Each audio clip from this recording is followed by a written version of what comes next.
사람도 찔렀어요, 사람을. 우리 돈으로 사가지고 이렇게 다 버리고 간 거예요. 천장 보세요. 다 곰팡이가 나가지고.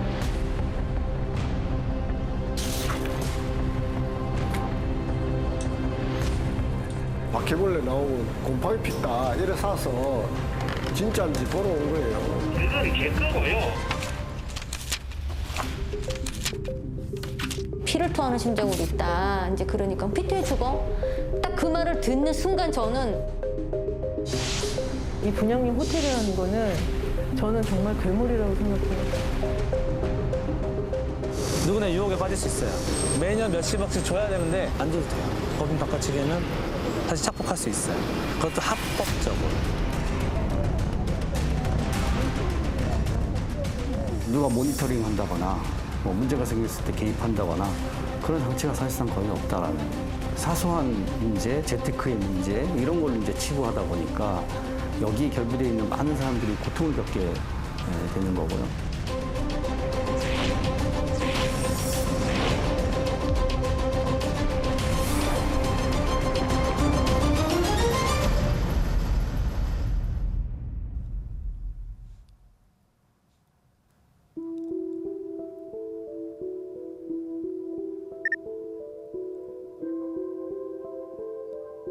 평택항 인근에 위치한 한 글로벌 체인 호텔입니다. 지상 17층, 객실 400여 개로 일대에선 가장 큰 규모입니다. 분양형 호텔에 투자했다가 큰 손해를 떠안았다는 제보자들을 만났습니다.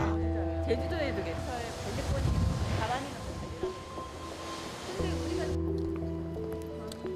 인적이 끊긴 내부는 컴컴합니다.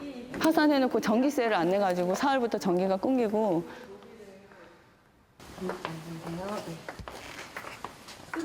호텔 운영사가 법인을 파산하고 나가면서 올해 봄부터 운영을 못하고 있습니다. 수익금 소송을 시작해서 저희가 8개월 만에 17억에 대한 승소를 했어요. 그래서 얘네가 그거를 또 피하기 위해서 가짜 법인을 만들어서 우리 압류를 피하기 위해서 불법이죠. 가짜 법인으로 돈을 6개월을 뺐던 거예요. 형사고소를 하니까 다시 돌려놨어요. 이제 여기서는 장사를 해봤자 우리 관리단한테 뺏기니 그냥 도망가자. 그래서 파산해버리고 전기는 요금을 7천만 원을 미납을 해놓고 도망을 간 거죠. 문제가 된 호텔은 개인이 객실을 분양받고 운영 수익금의 일부를 배당받는 분양형 호텔입니다. 분양과 공사는 시행, 시공사의 역할이 중요하지만 준공 이후엔 운영사의 역할이 가장 중요합니다.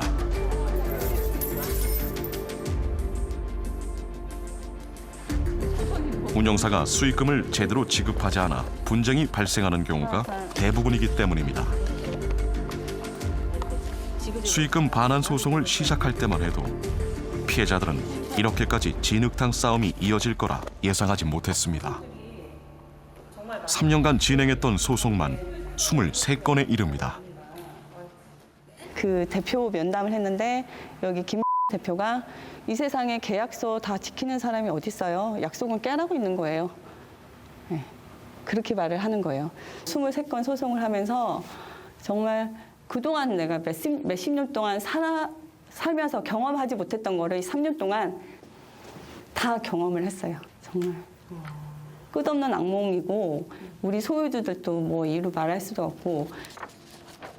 그런데 이제 말씀하신 대로 또 무엇보다 기존의 상식이 모두 무너지는 법의 한계를 경험하고 좌절했습니다.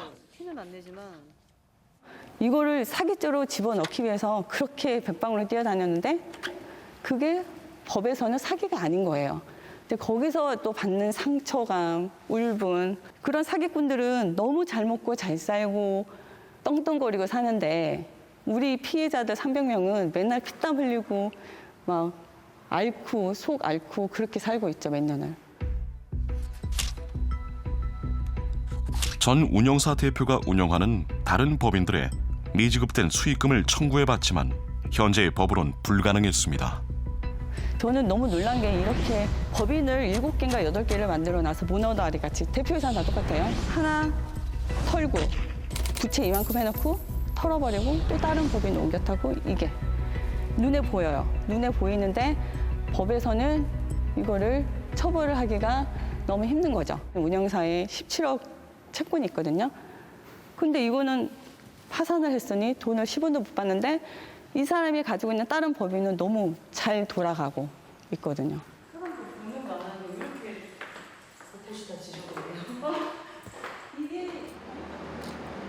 그 사이 호텔은 반년째 문이 닫힌 채 흉가처럼 돼가고 있습니다. 여기가 집수정이라는 곳인데 이게 물이 넘쳐서 난리가 났어요. 기계가 안 돌아가면 펌프질이 안 돼서 이게 막 넘쳐가서 이런 게 고장나면 이게 매덕이라는 거예요. 그래서 올 때마다 물 다 닦고 물 먹으면 안 되니까 매일 와서 물 닦고 말리고.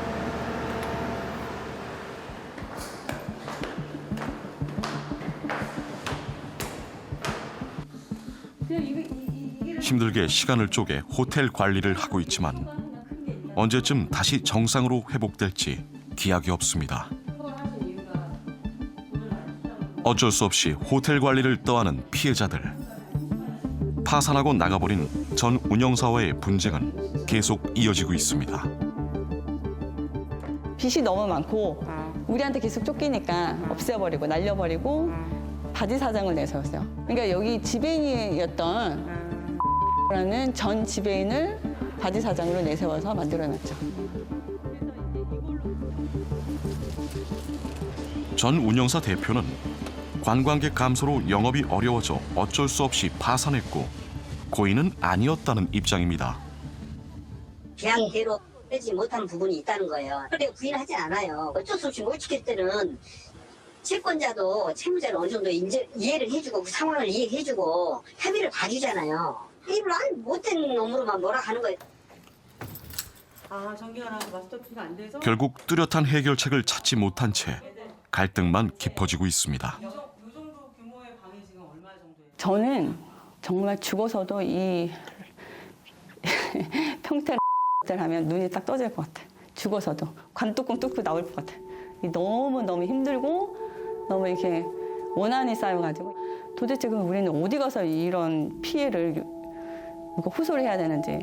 저희가 뭐 국회, 뭐 청와대, 민원 각 부처에 대한민국에 존재하는 부처에 민원을 안는 데가 없어요. 근데 단 한 군데도 도와주겠다는 데가 없더라고요.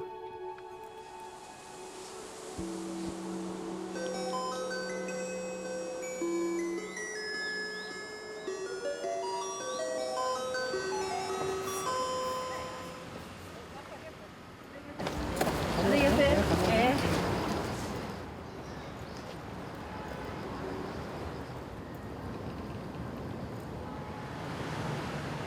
60대 중반의 나이에 학교 급식실에서 시간제로 일하는 최아자 씨.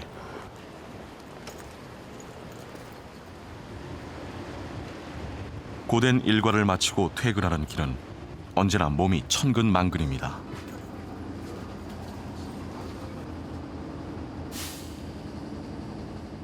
정류장이 꽤 머네요, 학교에서도. 그렇게 다녀요, 항상. 네. 매일 그렇게 다녀요. 많이 힘드시죠? 집에 가면 걸어 떨어져서 하죠. 많이 힘드시죠? 그러니까. 아휴, 완전 거기서 일하는 사람들 완전 노동. 진짜 일이 힘들어요. 최 씨도 4년 전 김한희 씨와 같은 평택의 호텔을 분양받았습니다. 힘들게 번 돈으로 3년째 대출 이자를 충당하고 있습니다. 내가 했는 일을 내가 책임 못 지는 것보다 홀랐지. 홀랐죠. 그래서 내가 일을 할 수 있다는 게 고맙지. 진짜 속 많이 상하시겠어요. 이제는 뭐 많이 포기가 됐죠. 이제 많이 처음에는 어떠세요? 처음에는 뭐 억울하기도 하시고 막. 서럽고 뭐 말도 못하지. 전에는 남편이 직장을 퇴직하면서 얻은 작은 커피숍을 운영하며 하루하루 성실하게 살고 있었습니다.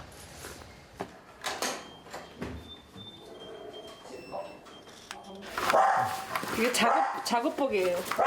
푹 젖어서 땀 흘려갖고. 푹 젖어서. 매일 빨래 해야 돼. 고음 조용해. 2017년쯤에 이게 끝나서 가게 임대 기간이 끝나 다른 살 길을 찾던 중 분양형 호텔을 홍보하는 모델 하우스가 눈에 띄었습니다. 그러니까 얼마나 기가 막힌가.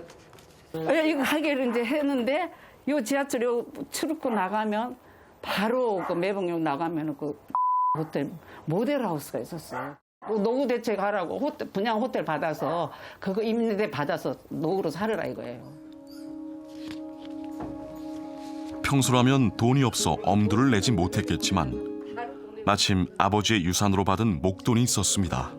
96년대 분양받아 그 2002년 6년 내가 그렇게 큰 돈을 만져본 적도 그때가 처음이었습니다. 왜 또 3년 쓰겠냐면 그걸 처음으로 그래도 자식이라고 그거 하나 받았는데 어떻게 그래요?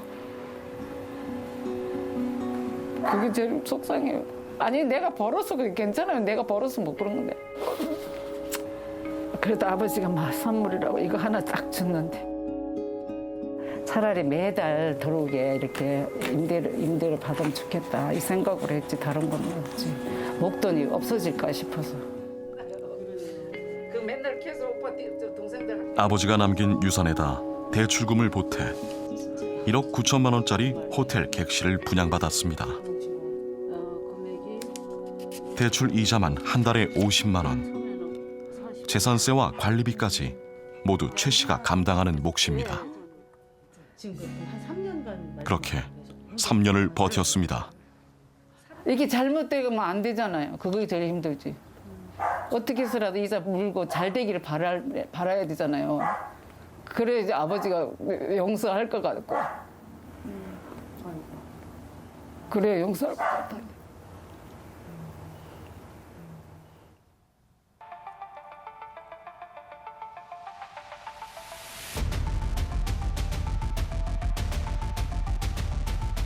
높은 수익률, 안정적인 지급 보장, 매력적인 조건을 내세운 분양형 호텔. 신문 전면 광고에 자주 등장하며 60대 이상 노년층에게 특히 인기를 끌었습니다.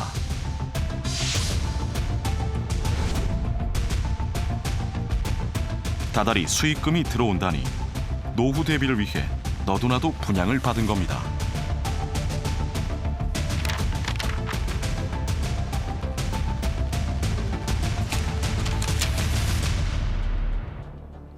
사실을 구하는 거고 나는 지금도 사실을 구하고 왔고 오늘도 그래도 네가 가져가든 말이나 이 소리야. 60대 중반 강모 씨 역시 마찬가지였습니다.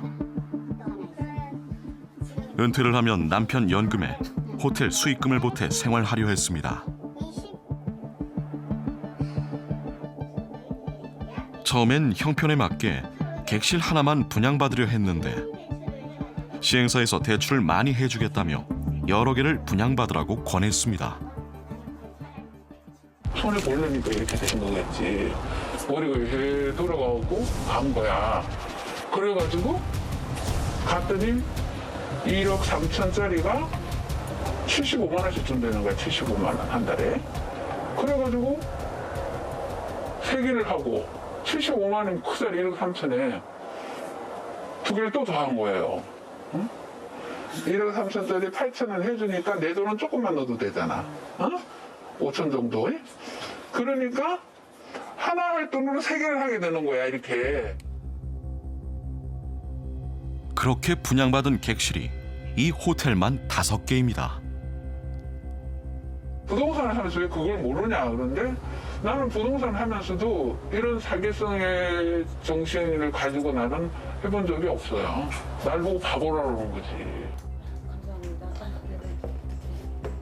100만 원이 넘는 대출 이자에 재산세, 관리비를 감당하기 위해 안정된 노후는커녕 예순을 훨씬 넘겨서도 계속 일을 해야 하는 상황.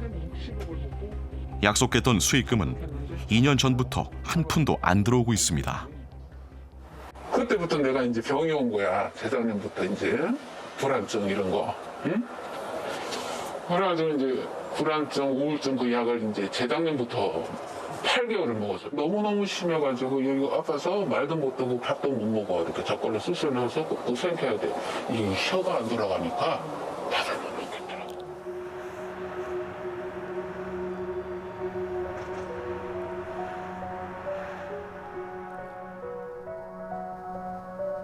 (70대) 안모 씨도 5년 전 퇴직금을 보태 명동에 있는 호텔 객실 2곳을 분양받았습니다. 분양자들이 문전 성시를 이루었습니다. 그래서 제가 한 번만 간 게 아니고 일주일 간격으로 3번을 갔었습니다. 가서 보니까 진짜 많은 사람들이 와서 분양을 받고 계셨습니다.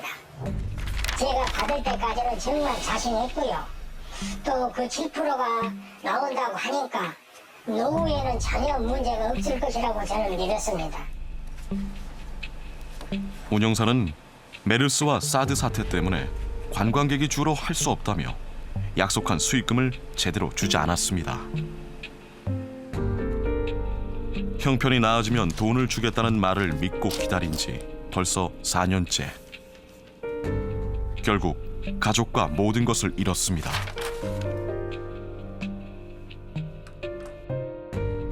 그때 당시 이제 월 400이 들어갔습니다. 그 이자를 제가 낼 수가 없었습니다. 집을 잡혀서 돈을 빼고 또 그것도 안 되니까 그 아들 전세에 살고 있는 전세비를 줄여서 또 그 돈을 빌려다가 했고 결론적으로 집사람과 등을 졌습니다. 거의 노숙자 생활을 하면서 끝내는 제가 충격으로 쓰러졌습니다. 결국 지난달 호텔을 경매에 넘기고 말았습니다. 경매 들어갔다고. 벗어나고 싶다는 생각에 언젠간 다시 잘 될지도 모른다는 마지막 희망조차 내려놓았습니다.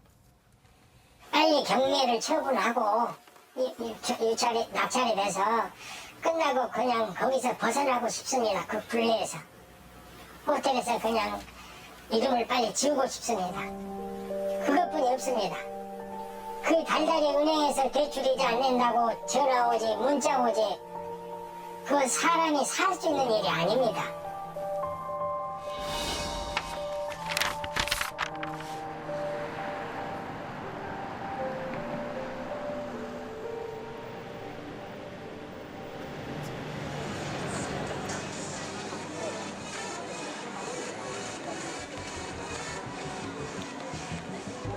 지난 2012년 늘어나는 관광 수요를 대비한다며 호텔을 더 쉽게 많이 지을 수 있는 특별법이 마련됐습니다.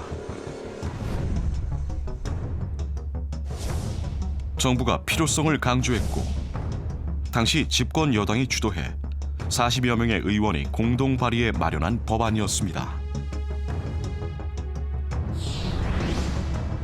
법안이 통과되면서 호텔 용적률은 일반 주거지역에서 최대 150%, 상업지역에서 최대 500%까지 완화됐습니다. 주차 공간도 300제곱미터당 한 대의 공간을 확보하도록 했습니다. 기존 규정 대비 절반으로 완화한 겁니다.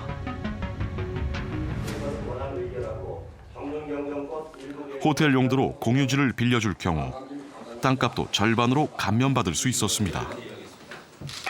그야말로 호텔을 지으라고 온갖 혜택을 몰아준 셈입니다. 도대체 이런 법이 어떻게 만들어졌는지 취재진은 당시 국회 속기록을 살펴봤습니다. 당시 정부에서는 특별법이 특혜나 다름없다고 인정하고 있었습니다. 그 숙박시설 확충한다고 해서 그 용적률 완화하는 부분은 굉장히 특혜 논란이 될 수 있는 것 아닙니까? 국제대회가 계속 열리는데 숙박 수요가 높기 때문에 일정 현행법에서 크게 어긋나지 않는 범위에서 특혜를 주자는 취지입니다.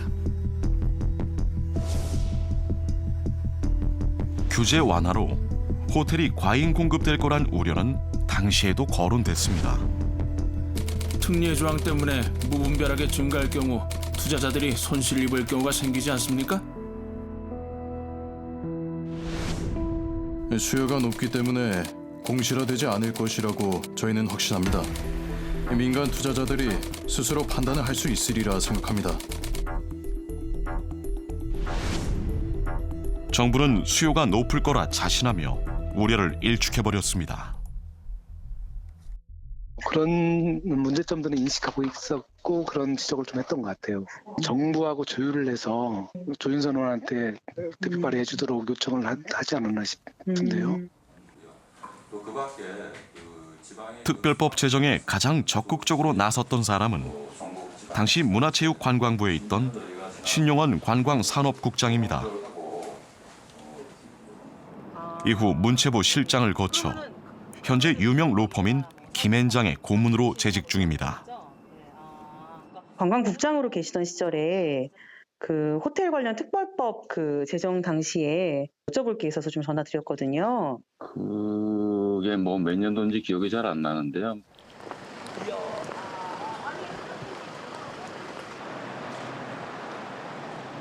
이후 여러 차례 통화를 시도하고 지금 고객님께서 전화를 받을 수 없습니다. 네, 죄송한데 한 번만 더 해주시고 만약에 또 안 되시면 가겠습니다. 감사합니다. 예. 직접 찾아가 보기도 했지만 결국 취재에 응하지 않겠다는 입장을 전해왔습니다. 특별법을 대표 발의했던 조윤선 당시 한나라당 의원에게도 취재를 시도했지만 연락이 닿지 않았습니다.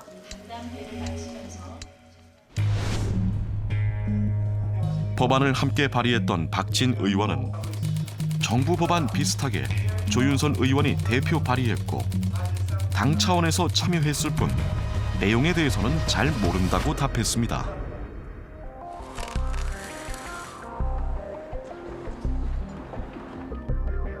특혜 같은 특별법이 등장하면서 2012년 말 683개였던 관광 호텔은 지난해 말 1,050개까지 늘었습니다. 분양형 호텔의 증가 속도는 더 빨랐습니다. 특별법 시행 이전엔 10여 개 정도에 불과했지만 2018년 말엔 124개까지 늘었습니다. 6년 사이 10배 넘게 늘어난 것입니다.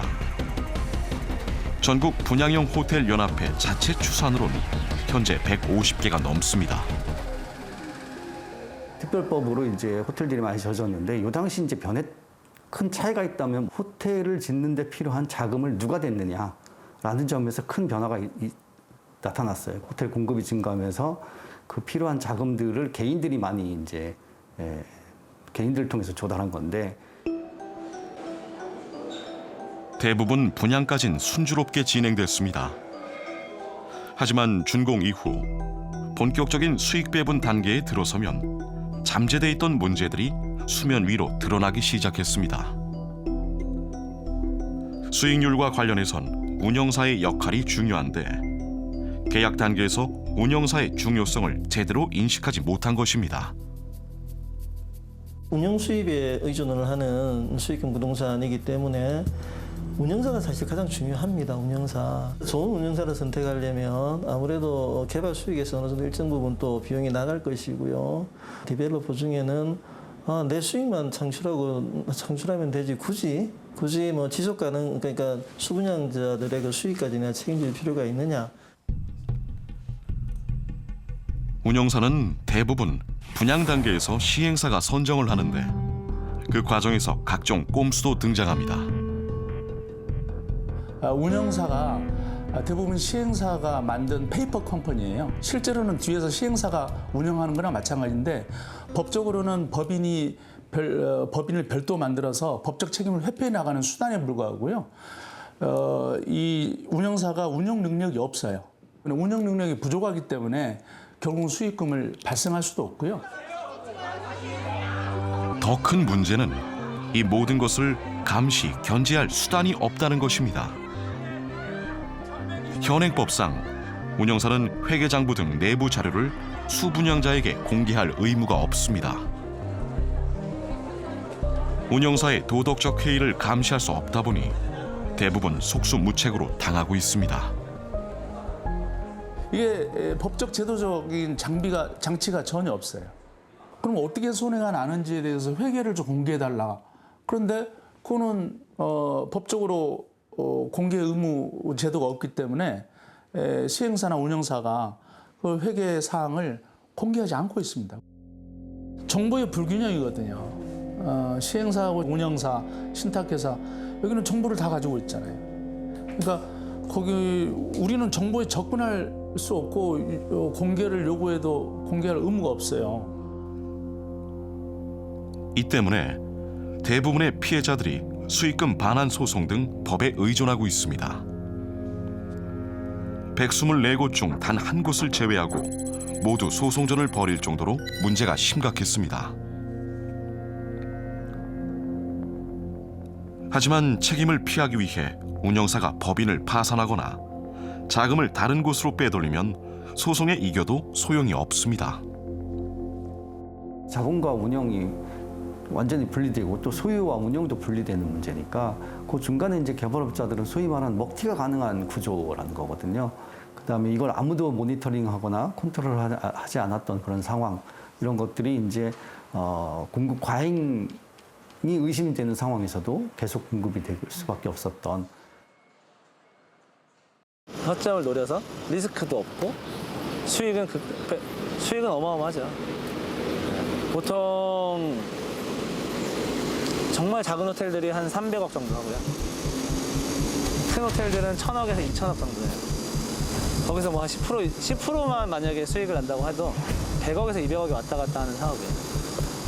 결과적으로 이걸 누구도 책임지지 않고 이 사업은 결국은 돈이 되니까 리스크가 없는 사업이에요. 솔직히 얘기해서 그 시행사들이 왜 하는지 알겠어요. 리스크가 없어요. 특별법 시행 이후 3, 4년 동안 분양형 호텔은 분양대행 업계에서도 가장 인기 있는 상품이었습니다. 다른 상품과 비교해 분양대행 수수료가 2배 이상 높았기 때문입니다. 그때는 막 700만 원 정도? 요즘은 아파트 보면 분양이 잘 되다 보니까 뭐 한 채 팔아야 한 80만 원? 또 호텔 그 상품 같은 경우는 다른 것보다는 좀 많이 줬어요. 왜 그랬을까요? 건축비가 너무 많이 올라가 버리면 그렇게 수익이 안 나는데 어차피 그 특별법으로 주차장이 그거를 완화를 해줘 버리니까 다 지하로 들어가니까 한층 내려갈 때마다 그 금액이 따블로 들어가거든요. 그 당시에 법에서 그 업자들한테 엄청난 특혜를 준 거네요. 그렇죠. 이렇게 풀어줘 놓고 나중에 뒷감당한 국가가 아니라 분양받은 개인이니까 책임을 져야 되니까. 문체부는 호텔을 지어서 공급을 많이 하는 게 지금 당장 필요한 숙제고, 국토부는 관련된 여러 가지 규제나 뭐 토지 이용 계획이나 뭐 이런 것들을 좀 완화해 주는 데만 초점이 있었지, 이런 식의 호텔이 얼마나 많이 나타날지, 그리고 이것이 차후에 또는 관리되고 있는, 운영되고 있는 도중에 개별 소유자와 관리 회사 간에 어떤 문제가 발생할지에 대해서 검토하거나 분석하거나 예방할 그런 관심을 둔 어떤 부처는 전혀 없지 않았을까.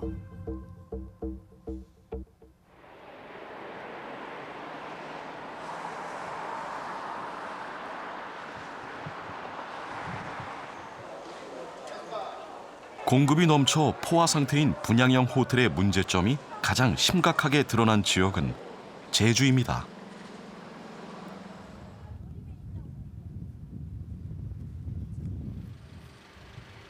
중국인들이 한창 몰려들던 시절, 전국의 개발업자들이 제주에 모여 호텔을 만들었고 지금까지 72개의 분양형 호텔이 들어섰습니다.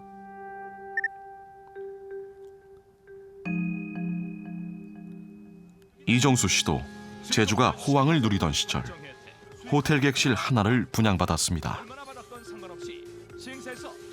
홍보를 봤을 때는 빨리 가서 계약을 해야겠다. 남들 하기 전에 밤잠을 설칠 정도로 그런 기대감을 가지고 했다 이거예요. 호텔 전경 사진도 바다가 쫙 보이는 멋진 아주 호텔로 됐었어요. 그러나 주변에 건물이 속속 들어서면서 멋진 전망의 호텔이란 현실엔 없었습니다. 바다 뷰가 보이는 것도 그것도 거짓말이고 앞뒤가 콱 막힌 한쪽은 호텔이 막혀 있고 한쪽은 언덕바지가 막혀 있고 형사적인 문제를 피하려면 한 4개월 정도는 집을 의무적으로 집을 해야 된다. 아니 거기까지 준 거예요. 2년 동안 10원도 못 받은 거죠. 공급이 차고 넘쳐 경쟁이 심한 제주에서 살아남기엔 시설도 열악했습니다. 이게 어느 정도 객실이라도 좀 제대로 되고 했으면은 새로운 조금 그 차별화된 호텔로서 운영의 묘를 살려서 호텔을 살릴 수도 있어요. 사람이 들어갔다 다시 오고 싶은 방이 절대 아니에요. 들어갔다도 나와. 누가 와서 다시 오겠어요. 대출된 이자 5, 60만 되는 거 지금까지 그냥 계속 물어나가는 거예요. 이런 끝도 한도 없는, 대책도 없는 그런. 심지어 호텔 바로 인근엔 대형 체인 호텔 2개가 붙어 있고 차로 5분 정도 거리에도 비슷한 규모의 호텔들이 밀집해 있습니다. 차로 10분 정도 떨어진 서귀포항 근처엔 분양형 호텔만 10곳이 넘습니다. 워낙 호텔이 많다 보니 대부분 운영이 어렵거나 아예 호텔 영업을 시작조차 못한 곳도 속출합니다. 언제부터 저 문 닫아서 전화드렸어요? 아, 오픈 자체를 아예 안 했어요? 그렇지. 그럼 언제부터 저러고 있는 거예요? 작년 10일에.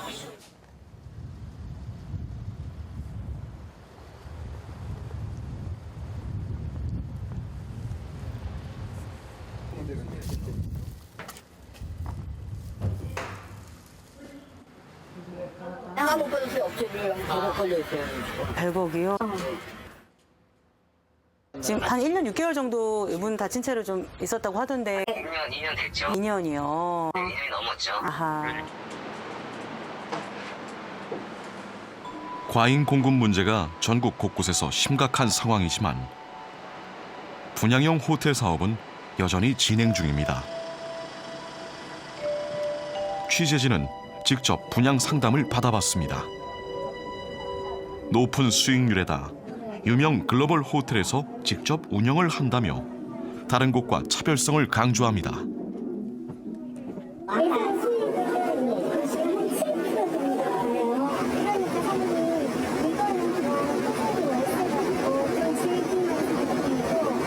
운영이 잘 안 되면 어떡하지? 안 되죠. 운영은 그래서 그게 제일 운영을 어디서 하느냐가 제일 중요한데 그래서 직접 운영해요. 또 다른 글로벌 체인 호텔도 분양이 한창입니다. 다른 지역들에선 갈등을 겪고 영업을 포기한 브랜드 호텔인데 상담인은 대형 체인이라는 장점을 여전히 홍보하고 있습니다. 하는 거는 저 호텔 그 체인이에요. 체인. 33군데 있어요. 제주도에 4군데 있어요.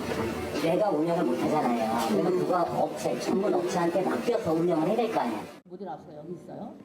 현재 시점에서는 지어지지 말아요. 더 이상 짓는 거를 좀 멈춰야 더 이상 피해자가 나오지 않고 이건 뭐 부탁이 아닌 부탁인데 대기업이나 이 호텔 브랜드 우리 누구나 들으면 알 수 있는 큰 브랜드 그 사람들은 최소한 양심이 있으면 자기네 브랜드를 이쪽에 주면 안 돼요. 아니 이 사업은 수익을 줄 수 없는 구조라는 걸 뻔히 알면도 불구하고 자기네 브랜드 그 브랜드 때문에 완판된 거거든요.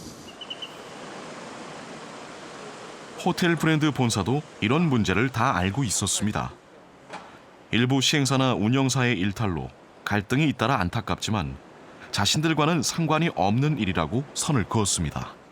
네, 한국에서 지금 이게 사단이나 원래 비싸다 그 자체는 저희들 입장에서는 그게 상당히 이제 안 좋죠. 전쟁에 저희들이 직접 끼어들 수는 없는 구조는 좀 안타까워요.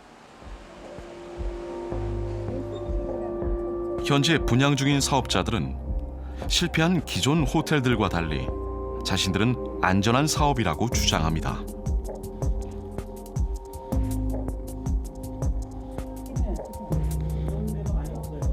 그러나 성공 사례가 매우 드문 만큼 분양형 호텔을 계약하기 전에 여러 조건을 철저히 확인할 필요가 있습니다.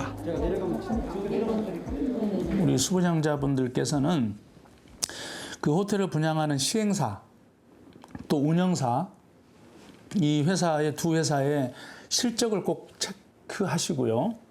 그 유명 브랜드 호텔이다 이런 거에 현혹되지 마시고요. 시행사와 시공사, 운영사 등 여러 업체의 이권 문제가 있다 보니 업체 간 갈등으로 수분양자들이 피해를 보는 경우도 발생합니다. 제주의 한 호텔은 시행사와 시공사가 채무 관계로 얽히며 수년째 법적 싸움 중입니다. 현재 이 호텔의 운영사 대표는 분양 당시 공사를 했던 시공사의 간부입니다. 이전 운영사가 지급하지 못한 수익금 일부를 시공사가 지급하는 조건으로 호텔 운영권을 요구했습니다. 4년간 소송을 해서 분양사로부터 이 호텔을 찾았어요. 찾았는데 찾고 보니까 이 시공사가 보낸 자회사가 와서 지금 이제 그 운영사보다 더 나쁜 지금 행태를 보이고 있는 거예요. 그래서 지금 또 소송을 했어요. 명도청 소송을. 기가 막힌 거죠. 분양을 받은 투자자 일부는 운영사 선정 과정에 문제가 있다며 소송을 제기했고 이후 운영사와 사이가 틀어져 자신이 분양받은 방에 들어가 보지도 못하고 있습니다. 아니 그러니까 내 객실을 조금 보자고요. 가뜩이나 지금 뭐 장사도 안 되고 죽겠는데 명도 소송하고 고소를 해놔놨잖아요. 그러면 법원에 가서 얘기하세요. 부산에서 제주까지 먼 길을 왔지만 변 씨는 결국 방을 보지 못했습니다. 어떠세요? 문 앞에서 내 방 못 들어가는 심정이 어떠세요? 무법천지죠 이거. 정말 뭐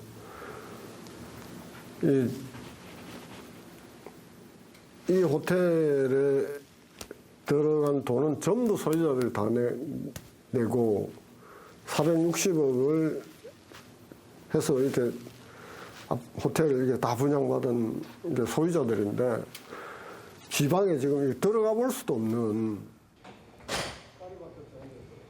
하지만 현재 운영사는 시공사와 상관없이 합법적 절차를 거쳐서 선정됐다며 문제가 없다는 입장입니다.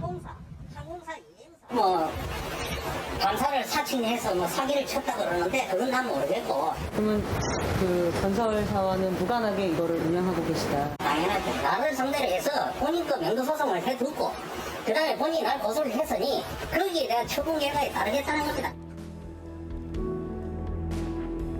복잡한 법적 공방을 반복하면서 실제 주인인 줄 믿었던 이들은 수익금도 분양받은 객실에 대한 권리도 모두 잃었습니다.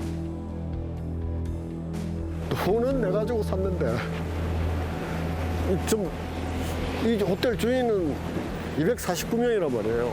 249명이 주인인데 실제로는 전혀 주인 행세를 못하는 거죠. 분양사는 자기는 돈 한 푼도 안 내고 이 호텔 주인이 된 거예요.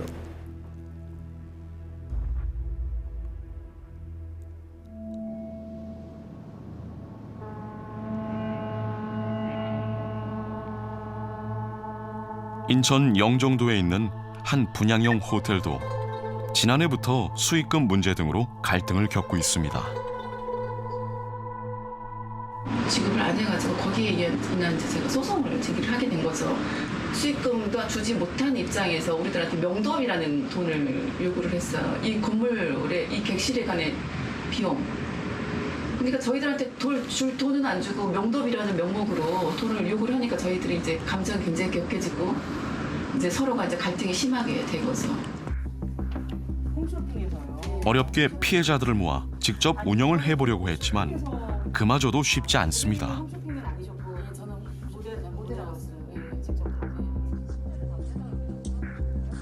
시행사가 호텔 운영사에 15억 원의 빚을 졌는데 돈을 갚을 능력이 없다며 호텔 침대와 TV 등 집기류를 빚 대신 운영사에 넘겨버렸고 결국 경매에 넘어가 현재 방 안에 있는 모든 물건에 압류가 걸린 상태입니다. 호텔을 분양받은 사람들은 자기 방을 쓸 수도 없습니다. 문 열어주세요, 그냥. 자기 인자는 거기에 있기 때문에 문을 열을 때는 자기 동네에서 같이 열어요. 못 열어주신가요? 그리고 겉으로는 표면적으로는 운영해라, 나 점유하지 않고 있다. 그런데 실제로 들어가 보면 운영할 수 있는 구조를 전혀 안 만들어 놓고 있는 거예요. 이러다 정말 쓰러져서 죽으면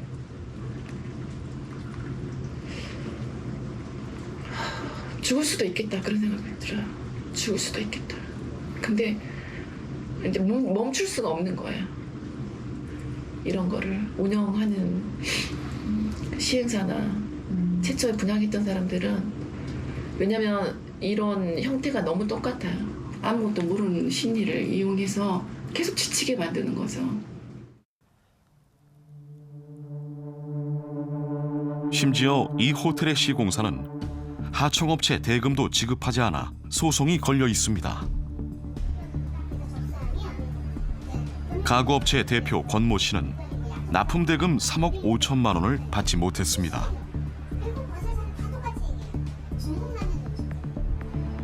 돈을 받기 위해 자금을 추적하던 중 같은 시공사가 다른 지역에서 상가 공사를 진행한다는 사실을 알게 됐고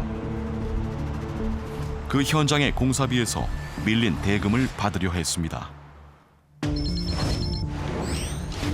하지만 시공사가 이미 신탁사를 통해 공사비 220억 원을 다른 하청업체 대금과 토지 대금 등으로 지급하도록 설정해놔 추심할 수 있는 돈은 한 푼도 없었습니다.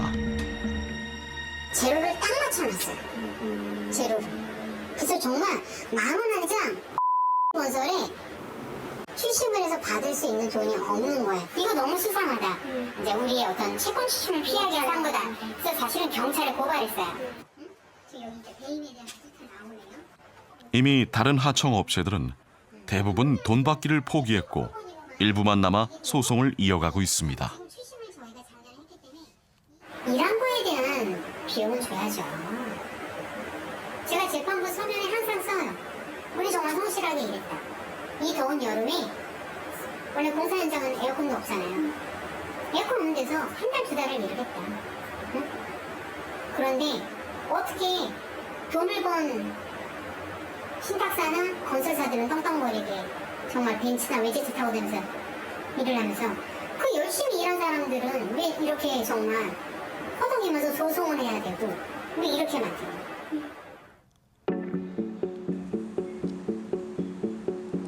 분양형 호텔 문제가 제대로 해결되지 않고 피해가 반복되는 가장 큰 이유는 체계적으로 관리 감독하는 주무부처가 모호하기 때문입니다. 현재 분양형 호텔의 담당 부처는 보건복지부로 돼 있습니다. 법률상 관광호텔에 속하지 않아 문화체육관광부 소관이 아닙니다.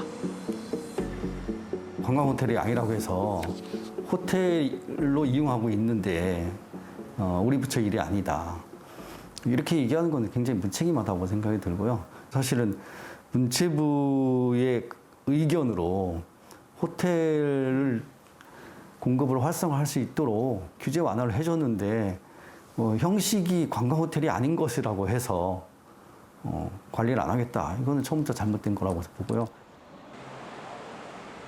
보건복지부는 영업신고와 위생점검에 대한 권한만 있을 뿐 수익금 갈등 등의 문제를 해결하기엔 업무적인 한계가 있습니다.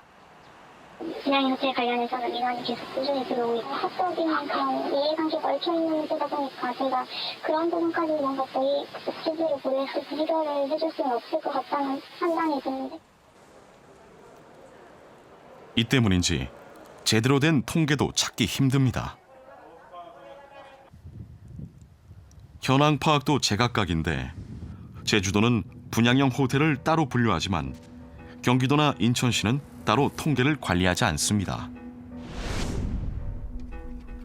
2018년에 복지부가 진행한 연구 용역 조사가 유일한 공식 자료입니다. 기본적으로 이제 산업임은 누군가가 관리를 해야 되거든요. 크게 보면 호텔이 지금 많은지 적은지, 더 져도 되는지 아니면 더 지면 안 되는지, 기본적인 게 이제 가장 그거인데, 그런 부분을 관리하기 위해서 그럼 통계가 있어야 되는데, 숙박업을 등록한 사람들에 대한 통계를 정확하게 갖고 있지 않겠다라는 거였거든요. 처음부터 이걸 관광 호텔로 분류하지 않은 것 자체가. 호텔 특별법 제정 당시 문체부는 본인들이 주도적으로 공급 과잉 등 문제를 책임지겠다고 분명하게 약속했습니다.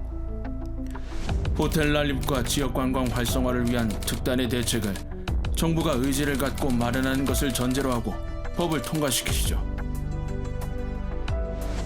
네, 문체부가 그렇게 하겠습니다.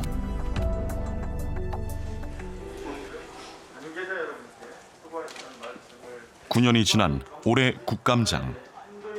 정부의 약속은 지켜지지 않았습니다.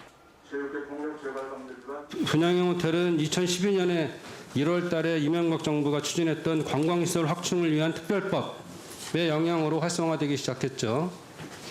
그런데 허가는 지금 보건복지부, 그리고 분양은 국토부에서 지금 담당하고 있어요. 그러다 보니까 서로 책임을 미루고 어떤 부처도 책임을 지려고 하지 않고 있습니다. 그래서 계속적으로 이게 피해자가 양산돼서 아까 말씀드린 것처럼 5만 명의 피해, 그다음 8조 원의 피해가 지금 이르고 있는데, 장관님께서 이제 각 부처들하고 좀 합의를 하셔갖고 이에 대한 대책 마련이 필요하다고 생각하는데 어떻게 생각하세요? 저희들이 또 관계부처랑 얘기를 해서 또 이런 문제 해결하는데도 또 저희들이 적극적으로 또 검토를 해 나가도록 하겠습니다. 장관의 국감장 답변이 있은 후 문체부의 입장을 다시 확인해봤습니다. 대답은 곤란하다는 겁니다.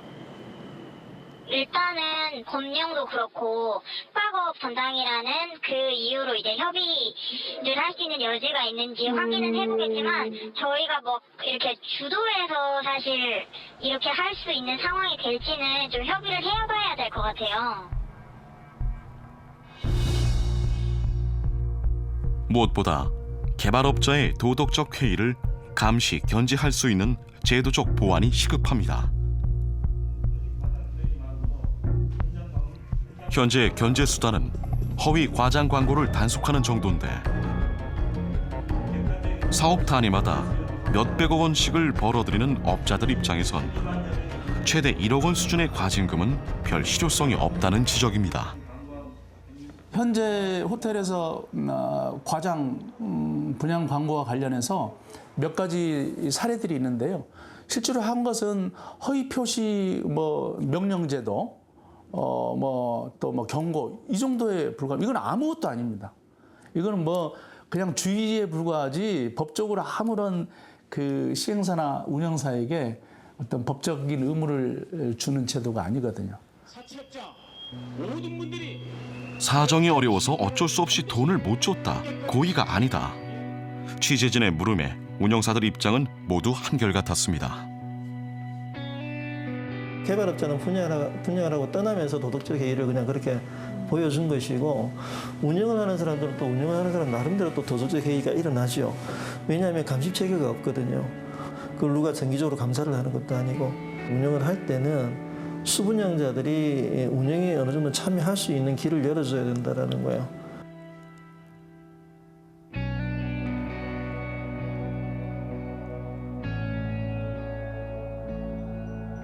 취재 과정에서 만난 분양 피해자들은 지쳐 있었습니다.